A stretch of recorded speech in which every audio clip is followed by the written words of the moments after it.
Wa sunanuha utawi piro-piro sunnahnya sholat. Wa sunanuha utawi piro-piro sunnahnya sholat. Ba'da dukhuli ing dalam.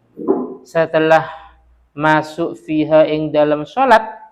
Ing dalam selesai mancing fiha ing dalam sholat. Iku syai'an iku dua perkara. At-tasyahudul awaluh. Yang pertama tasyahud awal. Wal kunutuh lang kedua kunut fi subhi ing dalam salat subuh. Fi subhi ing dalam salat subuh. Ai tegese fi i'tidalir rakaat tsaniyah. Tegese ing dalam i'tidalnya rakaat yang kedua. Tegese ing dalam i'tidal rakaat yang kedua minhu sangking salat subuh. Wawa utawi kunut lughatan ing dalam secara bahasa. Wawa utawi kunut lughatan ing dalam secara bahasa. Ad-du'a'u itu doa. Ad-du'a'u itu doa wasyar'an. Lan ing dalam secara syarak. Zikrun makhsusun iku dzikir makhsusun yang ditentukan. Wa utawi zikrun makhsusun. Allahumma hdini fi man hadait wa afini fi man afait ila akhirih. Yaitu lafaz Allahumma hdini. Allahumma ya Allah ihdi. Ihdini berilah petunjuk ni ing ingsun. Fi man ing dalam wong hadaita kang paring petunjuk sapa tuan. Wa afilan berilah kesehatan ni ing ingsun fi man ing dalam wong afaita kang memberikan kesehatan sapa tuan ilahi. Wal kunut lang kedua kunut fi akhiril witri ing dalam akhirnya salat witir. Wal kunut lan kunut fi akhiril witri ing dalam akhirnya salat witir fi nisfis sani ing dalam separuh yang kedua. Fi nisfis sani ing dalam separuh yang kedua. Nanti seperti kemarin sebelum keluar itar makna dulu ya. Itar makna. Min syahri Ramadan saking bulan Ramadan. Wa utawi kunut ing dalam salat witir. Utawi kunut ing dalam akhir witir iku ka kunutis subhi iku seperti kunutnya sholat subuh. Ka kunutis subhi itu seperti kunutnya sholat subuh. Al mutaqaddim kang wis lewat fi mahallihi. Ka al mutaqaddimi kang wis lewat opo kunut fi mahallihi ing dalam panggonane kunut. Walafdihi lan lafadznya kunut. Wala tata'ayyanu lan tidak menjadi tertentu. Wala tata'ayyanu lan tidak menjadi tertentu opo kalimatul kunuti sabiqah. Kalimatul kunuti opo piro-piro kalimahnya kunut as-sabiqah kang wis lewat. Oleh karena itu falau qannata mongko lamun kunut sapa wong bi ayatin kalawan ayat tatadhammanu kang menyimpan opo ayat atau mengandung opo ayat. Bi ayatin kalawan ayat tatadhammanu kang mengandung opo ayat. Du'aan ing doa. Du'aan ing doa. Wa qasadah lan bertujuan sapa wong al kunuta ing kunut. Hasolat sunnatal kunut. Jadi al kunut ing kunut mongko hasil apa sunnatul kunut. Hasolat mongko hasil sunnatul kunut apa kesunnahnya kunut. Sekilas penjelasannya. Kalau tadi telah saya jelaskan tentang kesunahan sebelum sholat. Sekarang kesunahan pada waktu sholat. Yang pertama sunnah ab'ad. Nah, sunnah ab'ad ini ada dua perkara. Ada dua hal. Ada dua macam. Yang pertama tasyahud awal. Jadi kalau memang aulia ini pada waktu sholat nggak baca tasyahud, setelah sujud subhana rabbiyal a'la wa bihamdi, langsung Allahu akbar, langsung berdiri, nggak baca tasyahud. Bagaimana?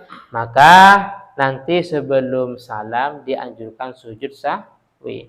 Kalau sudah terlanjur berdiri, nggak boleh kembali untuk duduk. Paham ya? Subhana rabbiyal a'la wa bihamdi. Terus Allahu akbar. Intisab, sudah tegak. Terus ternyata mungkin di sampingnya atau mungkin di belakang enggak baca tasyahud. Akhirnya mau duduk, enggak boleh. Kenapa? Duduk dalam rangka membaca tasyahud itu kan sunnah. Sedangkan berdiri itu kan hukumnya wajib. Tidak boleh kita kembali untuk melakukan sunnah dengan meninggalkan kewajiban. Kalau sudah terlanjur intisab lah. Kalau sudah terlanjur tegak, bedanya kalau masih mau berdiri nggak apa-apa. Mau berdiri terus dia kembali duduk nggak apa-apa. Tapi kalau sudah terlanjur berdiri tegak, nggak boleh duduk kembali dalam rangka untuk melakukan tasyahud awal. Wis, jadi yang pertama tasyahud awal, yang kedua itu kunut pada waktu sholat subuh, yaitu adapun posisinya itu pada waktu i'tidal rakaat yang kedua. Wis. Jadi i'tidal rakaat yang kedua. Begitu juga kunut ini dilaksanakan pada waktu di akhirnya, di akhir separuh dari akhir sholat witir di separuh bulan Ramadan. Berarti malam tanggal 16-nya. 15 malam 16 Ramadan. Di akhir sholat witir. Ini dua. Ada tiga, namanya kunut nazilah. Paham ya? Apa nazilah? Karena ada musibah atau mungkin ada bala, malapetaka yang menimpa kepada umat muslim. Contoh saudara kita yang ada di Palestina umpamanya, atau mungkin sudah ada informasi umpamanya ada ulama yang dizalimi ya. Kita dianjurkan kunut kapan? Terserah.